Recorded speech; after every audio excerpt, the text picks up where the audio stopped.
Hi everyone, this is Jerry from the future. You are about to watch a review of She Would Be King by Wayetu. I am with my family and so that's why the surroundings look a little bit different.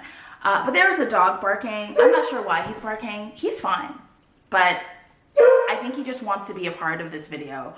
So that's what's happening, and I'm a little bit distracted while recording this, but hey, it's okay, because this is just life, right? So I hope that you enjoyed this video, and let me know what your thoughts were, and if you have read She Would Be King by Wayetu, then I would love to chat with you about it in the description box below. Okay, see you later. Bye.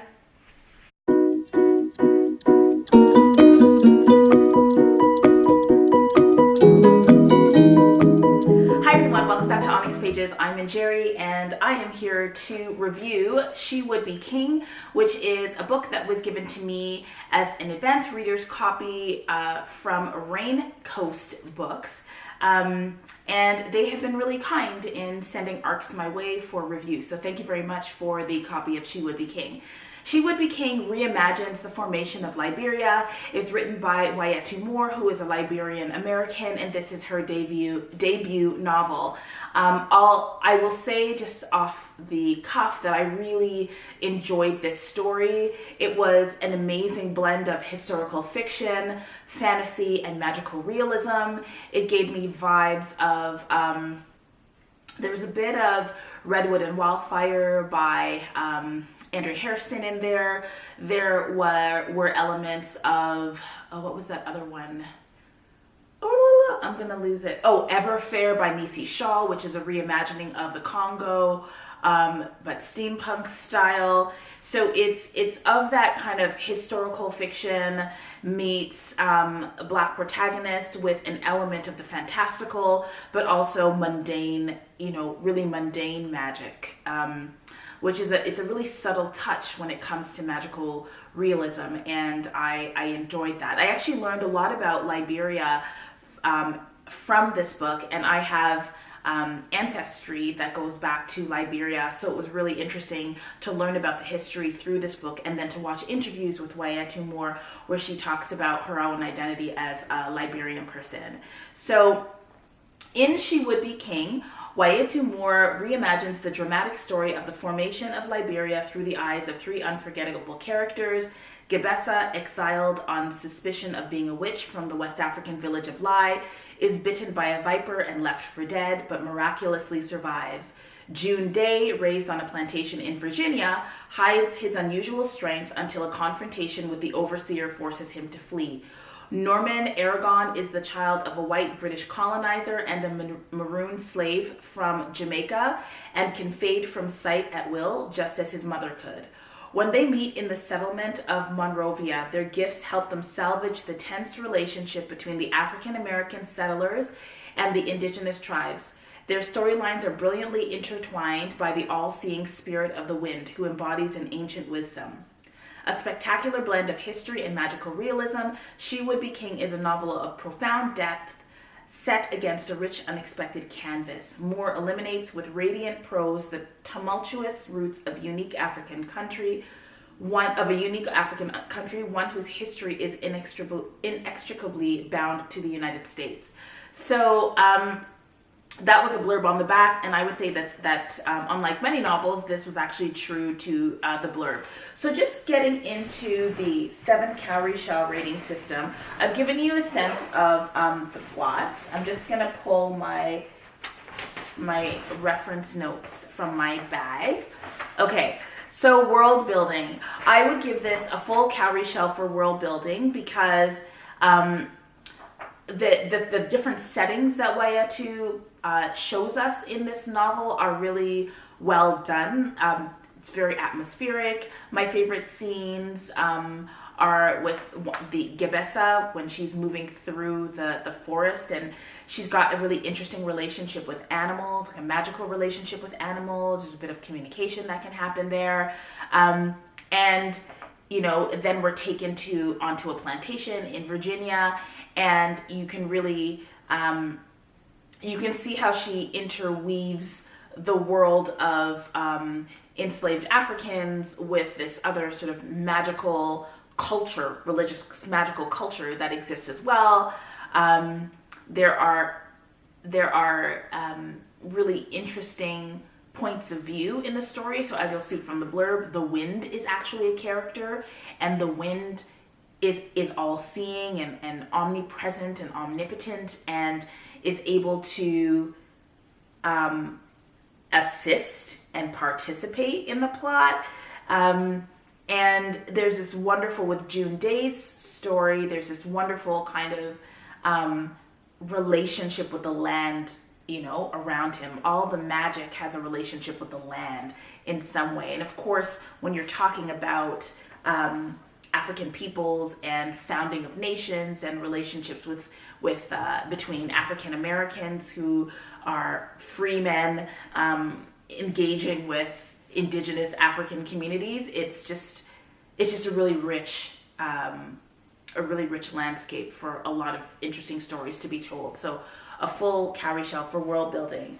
For characters, I gave it a full cowrie shell for characters as well. I would have liked to see more development of the female characters, of the women characters. Although we do get a lot of that. We do get a lot of that in Gebessa's story, and there are a lot of mothers who are secondary characters. So all of the main male characters, we do get a sense of who their mothers were and what skills their mothers had and the sacrifices that their mothers made for them. So we get that, but I really would have liked to see more. But still, I was happy with the character development. And in terms of the point of view, because there's such an early focus on this young woman who gets thrown out of her village because they think she's a witch, I found her to be one of the most vulnerable characters, and so I saw some of the story through her eyes. I will say that, actually, I'll get there a little bit later. The third cowrie shell is about points of view, and I found that there was a lot of switching of the points of view in the story, and I had a problem with the way that sexual violence was portrayed, because some of it was done, there's a dog, it's all good. Some of it was done through the point of view of men who were in power positions over these women, and I didn't really like that. So yeah, there was some sexual violence that was portrayed as lovemaking that I had a problem with. In terms of relevance, I would give a full cowrie shell for relevance as well. I love the idea of a society being founded. Like, I don't know very much about Liberia, and for those of you who don't know, Liberia was actually founded by African Americans going back to Africa, and so it's a unique story of what it was like to return to the continent. And I think, at least in this story, there were elements of the hatred towards African peoples and indigenous African peoples that were brought back to the continent through the establishment of Liberia. Also, like foreign religion, foreign class systems that were brought back. And so we saw some of that. I would have liked to see more of that get developed, but it was interesting to me, and the conflicts there were interesting to me. I'm going to... The fifth cowrie shell is about options, and it talks about whether the main character was able to make a choice, resolve a conflict in a way that was empowering. And I would give this half a cowrie shell because I don't want to give out spoilers, but I'll just say that I have problems when strong characters are sacrificed in different ways. Not necessarily that they die or that they lose a big battle, but that their strength is compromised in ways that bring me down as a reader. And there was a little bit of that in the story. I talked about the sixth cowrie shell is otherworldly elements. I've already talked about that a little bit. The magical realism of it. So June Day is like, he's a superhero. Like, his origin story is right here. And it just, when I was reading the chapter where he comes into his powers, I actually cried. It was so beautifully written. And he's a big black man, and I feel like reading a story that involves a big black man as a superhero in 2019, and you know, him being able to be gentle and also forceful and, you know, protective over his mother, and, you know, dealing with rage. I just feel like it's the right time to get that character. So really, really interesting there, and a full carry shell for that. Where I would say that this story fell short for me was in the pacing. I felt, and I know that debut novels sometimes suffer in this way, but I felt that there were some parts of the book that moved really, really, really lightning fast, and then others that just didn't. And so I recall while I was reading this kind of feeling like it was going a little bit too slow, or I wasn't getting enough time, or it wasn't really believable.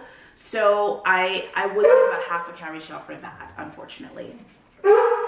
I'm gonna figure out what's going on with this dog, but I would definitely recommend She Would Be King to you, and I want to follow Wayetu Moore's work and see what she writes next and what she develops. And if I can find that interview that she did about the book, then I will put that in the description below. So here we are. This was a bit of an imperfect review, but I hope that you enjoyed it. Thank you very much for watching Onyx Pages, and I will see you in my next video. Bye.